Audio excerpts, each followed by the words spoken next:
Okay, coming to you again, Deb Chanel's 48's World. We're going to talk about The Bold and the Beautiful. Going to do a review for March 24th, which is, what is it, Thursday? Thursday at 1:30 p.m. Um, the whole title of the story is Sasha uses the art of seduction on Zenday, and Thomas catches Rick Jr. and Maya going through Ridge's personal drawer cabinet space, looking for incriminating evidence to use against his father. Okay, so again, that's March 24th, Thursday, 2016, The Bold and the Beautiful. Here we go. The scene pretty much takes place where both Ridge and Caroline are going out for the evening. Or look, no, it isn't really for the evening. It's because when they did the scene, it was lunchtime. So it's still light on the outside. So I'm gathering that they're going to have lunch or they're a little lunch date, just to get them both out the house and get back to loving on each other, absent baby, just to kind of connect back with one another, um, as husband and wife. And of course, Caroline is like, no, it's kind of too soon. They were both sharp. They both in black and white, duality, and she just felt uneasy. They have a good nanny. I'm sure they're paying the nanny real well. Her name is Patty, and she don't want to leave. She don't want to leave the baby with Patty. And it's just her insecurity, being a first time mom, and she's only been handling the baby, probably 99.9% of the time. Other than her being asleep, of course, unless she's breastfeeding, which I don't. They didn't really show that. They haven't really showed her feeding the baby at all. Just holding him, watching him, smile here and there, and just a little stuff like that. But Ridge is trying to make her understand, it can't always be about the baby, but he don't have no maternal instincts. He don't know what he's talking about. But, I understand he wants to have some alone time. He wants to have some adult conversation. And he wants to do it with Caroline. So, of course, I don't think she really thinking about is motherhood. And she don't care what he's talking about.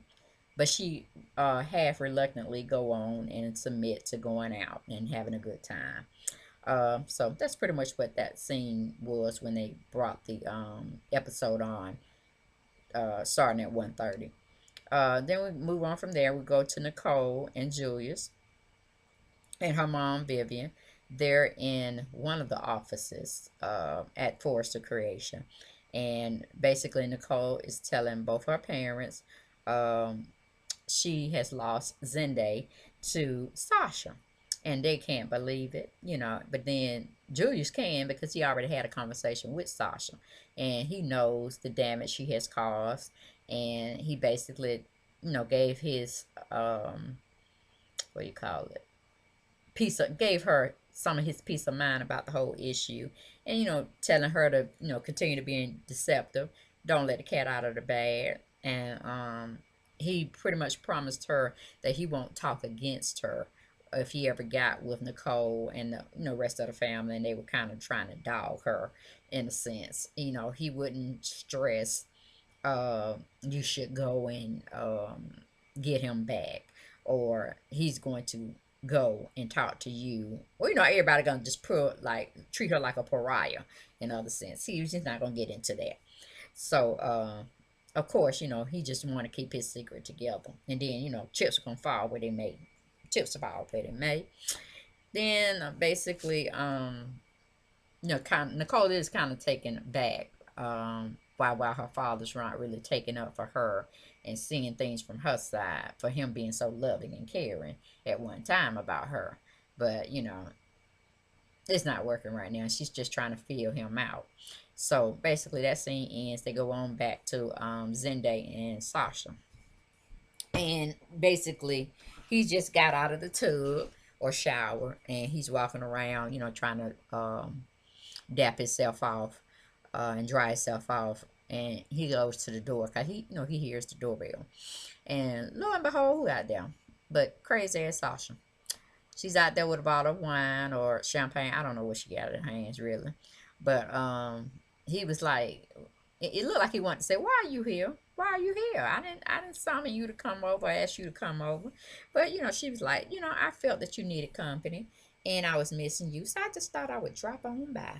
And of course, he lets her in, and she's talking about she's just wanting to check on him because she hadn't heard from him, and she pretty much, excuse me, wants to get back in bed with him. And he's not really feeling her at first, and of course she's making all seductive moves on him, but he's thinking about Nicole and what a big mess he has made, and that he really didn't treat her right, during the whole situation, and didn't lie to her, but he wasn't truthful about his actions and what he was feeling, because once he was feeling that way and they had that little brief argument, he just said, look, I'm horny, I don't feel like messing with you in that way because it's just ill to me. So I'm going to go and I'm going to look for someone um, that I can be with mentally, spiritually, and physically. So, deuces, something to that effect. And then, Nicole pretty much would have got the hint and moved on with her life and just said, oh, oh well, he wasn't worth it. Because he wasn't. If he's that single minded and not really looking at the bigger picture. Yes, that's what you should have said. But like I said, he didn't put it to you that way. Both of y'all young. Y'all both learning about relationships. So it is what it is. Um, so we'll leave that scene with Zendaya and Sasha and her coming over trying to pretty much, like I said, sex him again, get back in the bed. And 9 times 10, I don't think she on no type of contraceptive.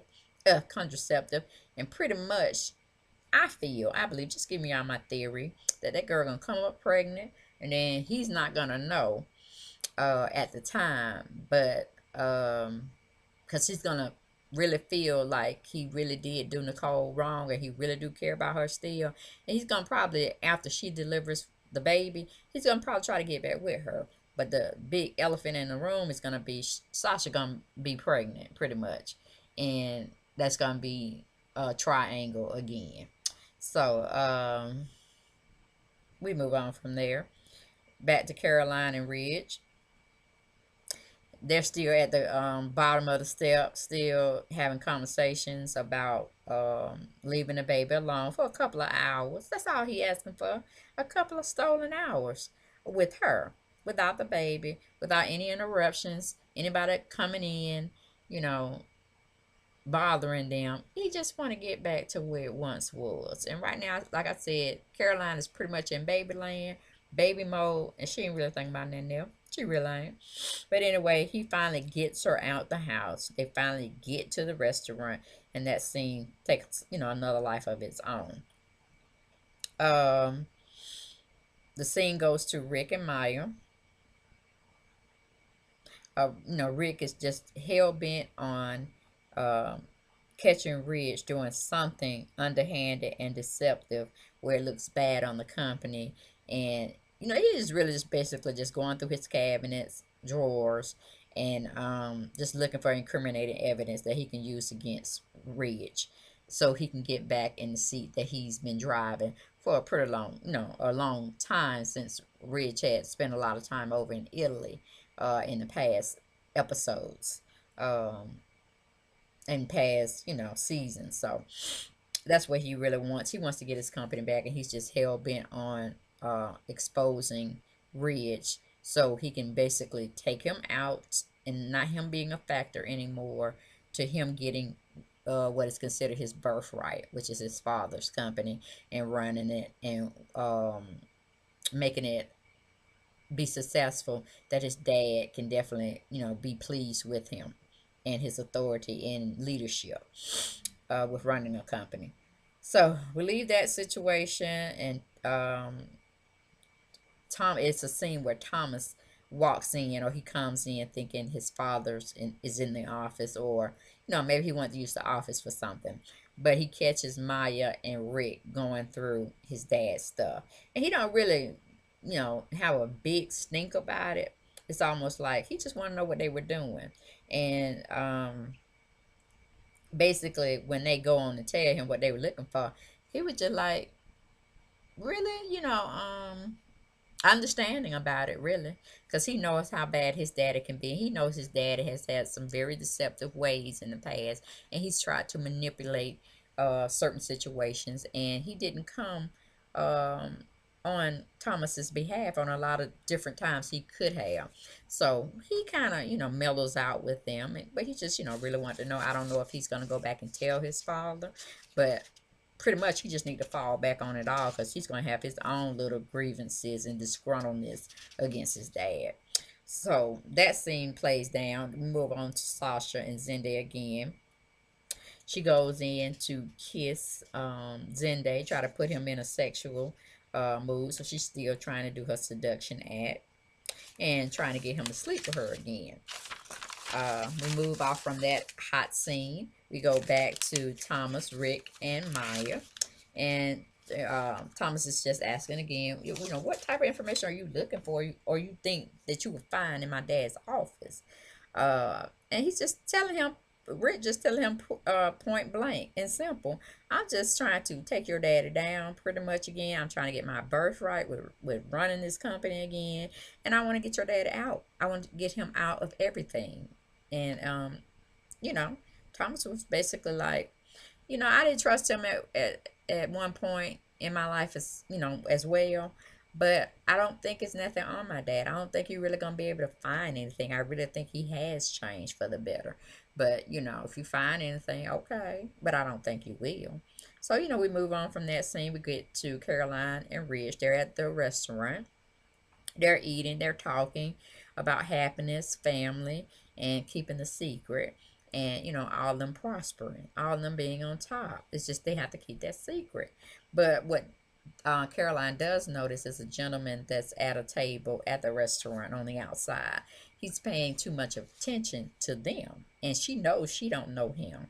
And Ridge is speculating whether or not he knows him. He kind of says he looks familiar, but he can't place him at this time. But they show us, the viewers, this particular gentleman that actually is looking at him. I'm thinking he's a reporter or something, or paparazzi photography. Yeah, I don't know. He just looked like he knew Ridge, and he was really trying to make Ridge have eye contact with him. But he wasn't going to come over and disturb them, while they were having lunch.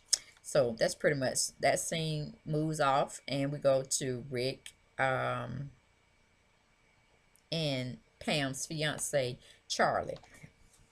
Rick is figuring that, I don't know what Rick is thinking, but he's giving Charlie this advice that definitely is not true. He thinks Ridge has hit his car or whatnot, and he wants to see some surveillance tapes to try to get Ridge in a particular circumstance where it's unbecoming. So he wants, Charlie to go through all these surveillance tapes of the parking lot just to see, what Charlie would come up with. Of course, Charlie's like, I don't have time for all of this, but he don't really want to tell them that because they are paying him his salary, and him and Pam are trying to get married, so he's gonna have to keep his job. Plus, he kind of like his job anyway, so he's half-heartedly doing what Rick Forrester wants him to do, but he just finds no sense in it. He really don't think he's gonna find anything. So, like I said, he's half-heartedly doing it, and Rick is pretty much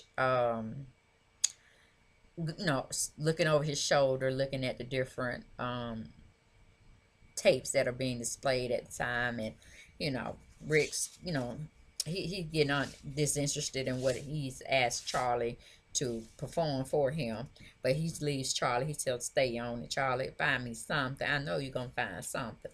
And Charlie looking at him like he half crazy, and he's like, well, or whatever. So that scene ends, and we go back to Julius, Nicole, and the mom. So, Nicole's just being very emotional. Of course she is. Her hormones are all over the place. And she's gotten some devastating news, and she just don't know how to deal with it because she's young. So her mother basically goes over, gives her a hug, gives her a kiss, try to console her. She can't believe what her daughter just told her about Zende because she never had that perspective or viewpoint of him. Everything was very positive and loving and kind that she got from Zende. And this just threw her for a little loop too, because she's having to have to look at him from a different perspective, different set of eyes. And the dad is pretty much like he ain't finna get in it.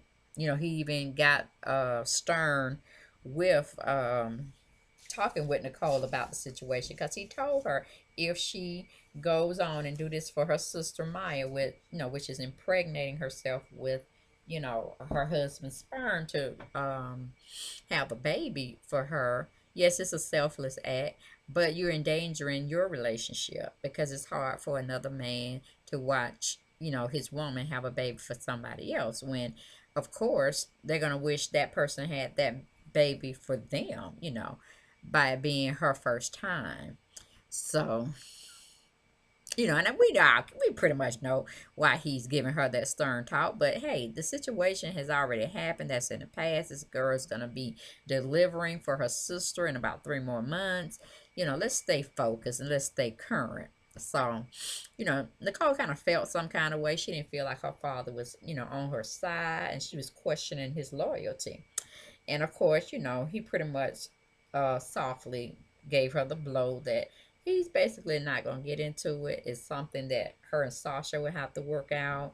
And of course, we all know why he don't want to get into it, because, his skeletons will start falling out of the closet.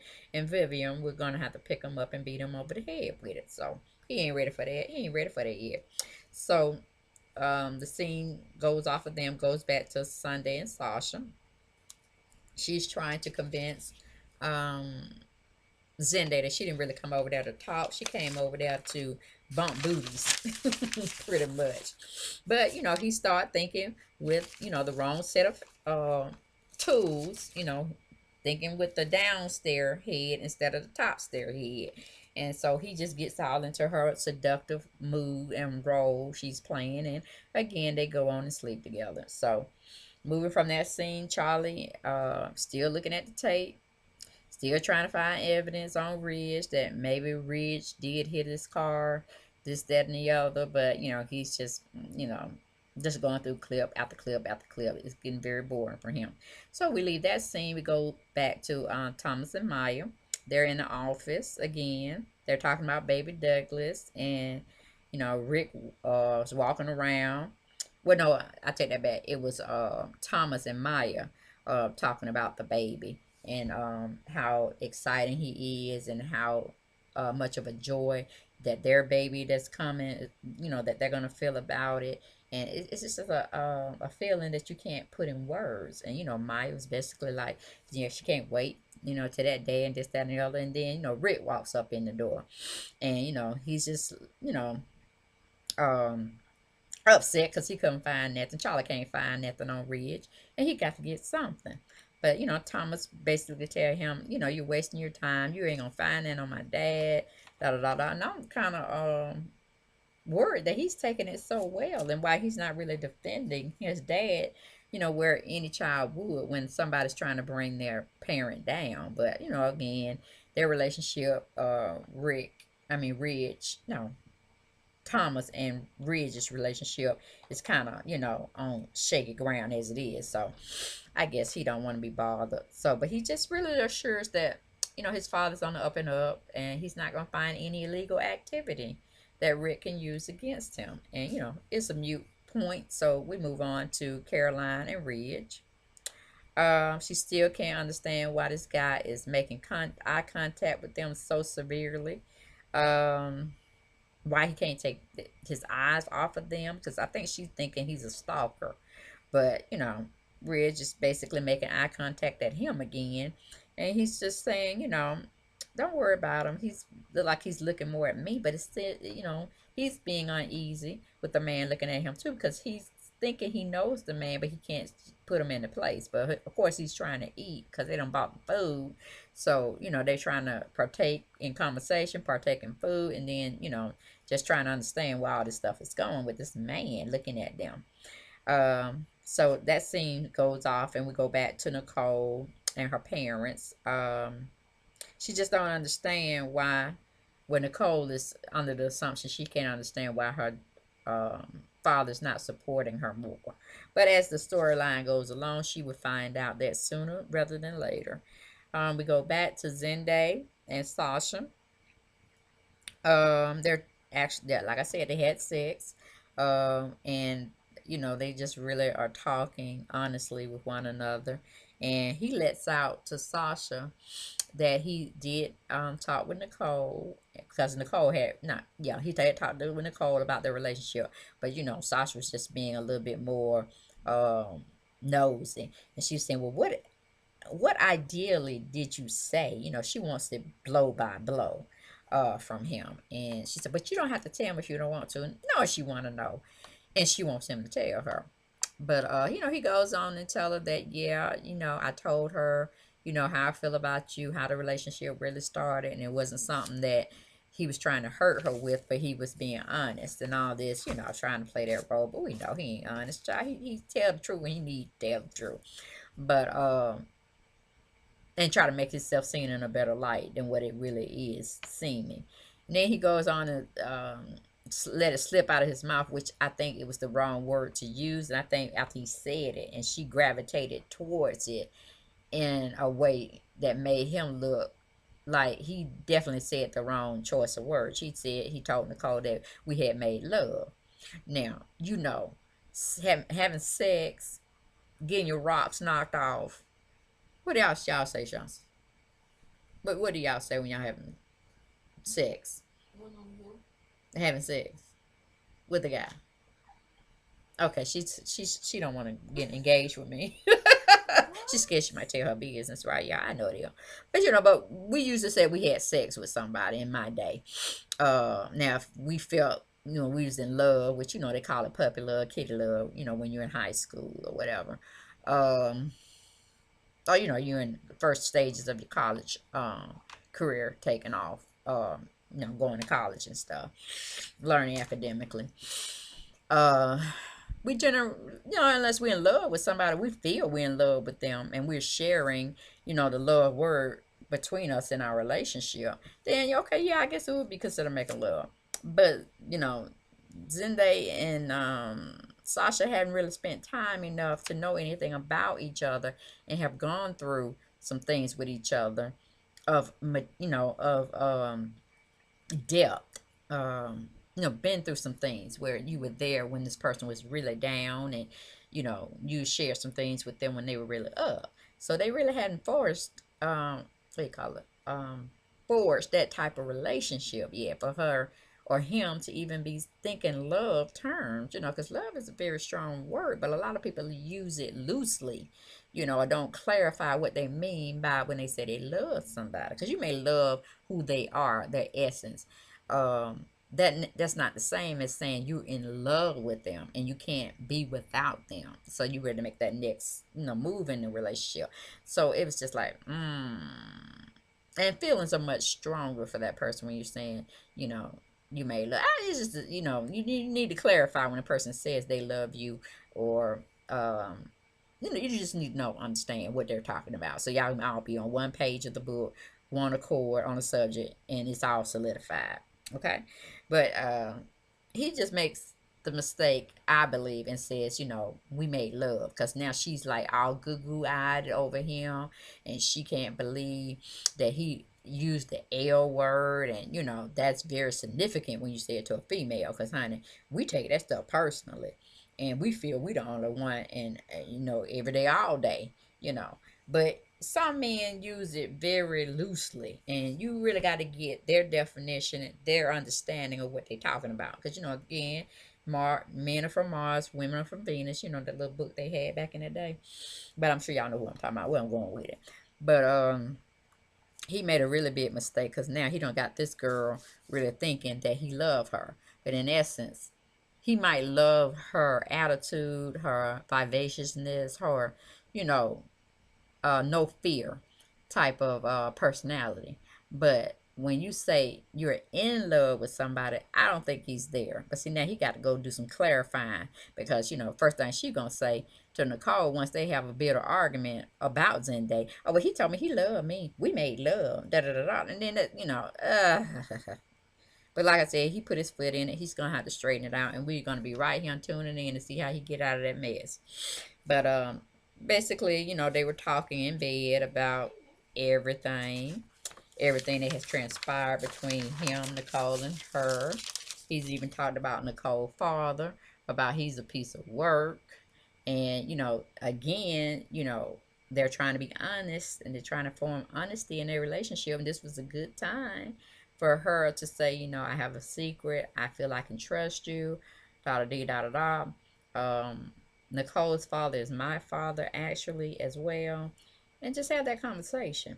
But, she didn't say anything. So there's going to be a big uh, discrepancy there later on, and something Nicole can definitely use against her half sister because it's gonna blow her away too.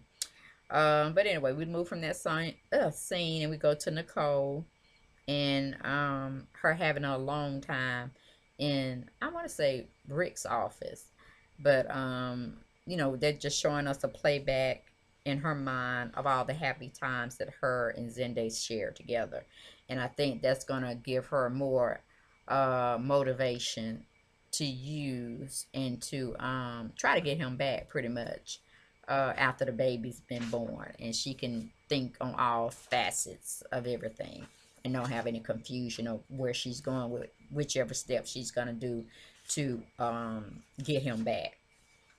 She's putting a plan in order. So that was a nice remembrance of their little happy times together. So we're going to move on from that. We go back to Zende and Sasha. Still having that honesty type talk. Trying to build on their relationship. Or lack thereof a relationship, because pretty much they have a professional relationship when it comes to him using her as one of his models for photography, and he using her for sex. So I haven't seen a relationship of them spending quality time together. He's confiding in her about a lot of personal issues and forming a friendship. It's just like they skipped the whole thing of the courting, the getting to know one another, finding out his likes, his dislikes, his color, his birthday, important information, you know what I'm saying? So we're gonna move on for that. Then we go back to Charlie. Charlie's a security guard. Rick had him to basically look at these tapes. Child, he run up on some tapes. Yes, he do. But it ain't what Rick wanted now. Ain't got nothing to do with Ridge either. He pulls up a tape that basically shows Liam discussing something very emotional and disruptive outside in the parking lot with Quinn. And then he just automatically just falls out completely on the sidewalk. Quinn didn't even try to help break some of the fall or anything. He just falls out. He's unconscious. So I'm waiting tomorrow to see, did she slide this brother on the concrete into her car and then she just speeds away when everybody's looking for this, this young man Liam? Don't know where he at, don't know where he could be, what he's suffering from.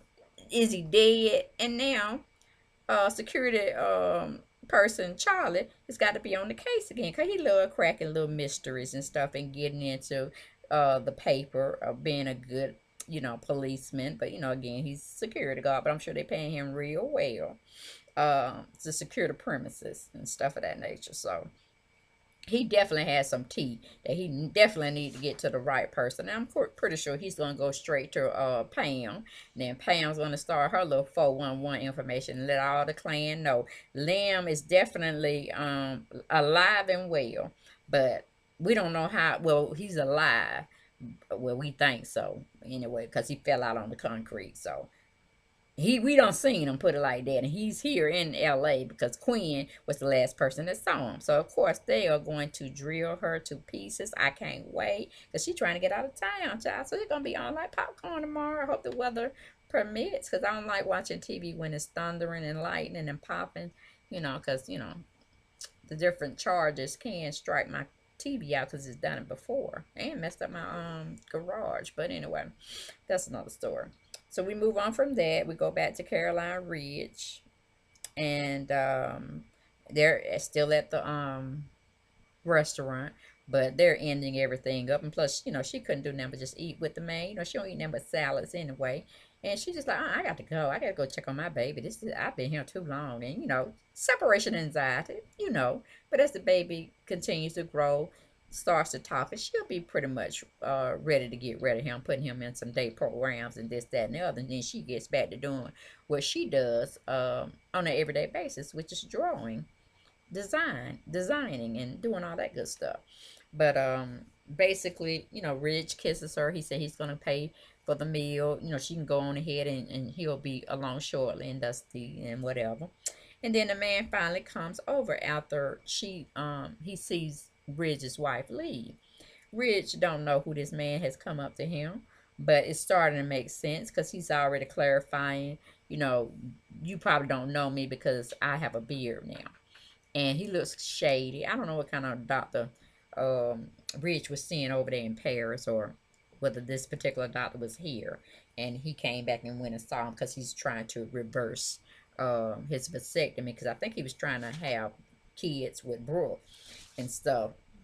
And when they were still trying to see each other, when he finally came back to the States. And that's what I'm thinking. I got to do my research on it, but I don't really too much care because, they could say one or two different points and I catch up from there. But he has a secret on Ridge. Ridge thought his secret was safe just between him and Caroline. And, him keeping a strong hold on her to make sure the secret don't come out. Now he's had to deal with this third factor. This doctor who actually knew, because he performed Ridge's vasectomy the first time. And when Ridge went back to him trying to get it reversed, he told him there's no way they can. The kind of vasectomy they did on him is irreversible. And his sperm count was 0, meaning he couldn't produce children even if he wanted to. Or it was a scientific type of method that had just come, about, and maybe they didn't do it in the States, maybe they did it out of the country, reversing vasectomies. But with his particular vasectomy, no ma'am, that it would have to be sent from God up above, immaculate conception type situation going on, that he would get his sperm count to rise. And so, Ridge started looking at him like Quinn was looking at, Deacon or Liam, like which one she had to get rid of. I think Ridge is going to that point where he feel like he can kill somebody, get rid of him just to keep his secret. But I think this particular doctor, he may have fallen on hard times because it seems like he want to blackmail Ridge with the evidence that he does have, because he really put it to him. And so I don't know what kind of farce you got going on, but you and I both know you cannot. It is not possible. It's not medically possible that you can have kids. Just not. And I don't know why you're saying this. And I'm going to have to come out and tell the truth to people. Which, by him being in his profession, he has HIPAA laws. He only supposed to be talking to him, or really, being up in him talking about business, especially if Ridge didn't request his services. So he's already, violating a lot of medical guideline laws with patient confidentiality. And like I said, he just must have fell on some hard times, and he ready to kind of make Ridge feel, oh yeah, you're gonna have to pay me to silence me, and it's gonna have to be very well paid. So I don't know, maybe the doctor got his license taken, who knows? But he does know Ridge's secret, and he's ready to seem like he wanted to expose it. So we'll be looking tomorrow. I'm telling you about. Hopefully, I want them to get on Liam, and see what Quinn doing up in the mountains of seclusion. So we'll see. I enjoyed reviewing it. Always stay blessed and stay encouraged. And rate, comment, and subscribe. And tell several friends about me. Tell them about your girl there. Okay? Keep them informed with them soap. Okay? All right. Bye-bye, y'all.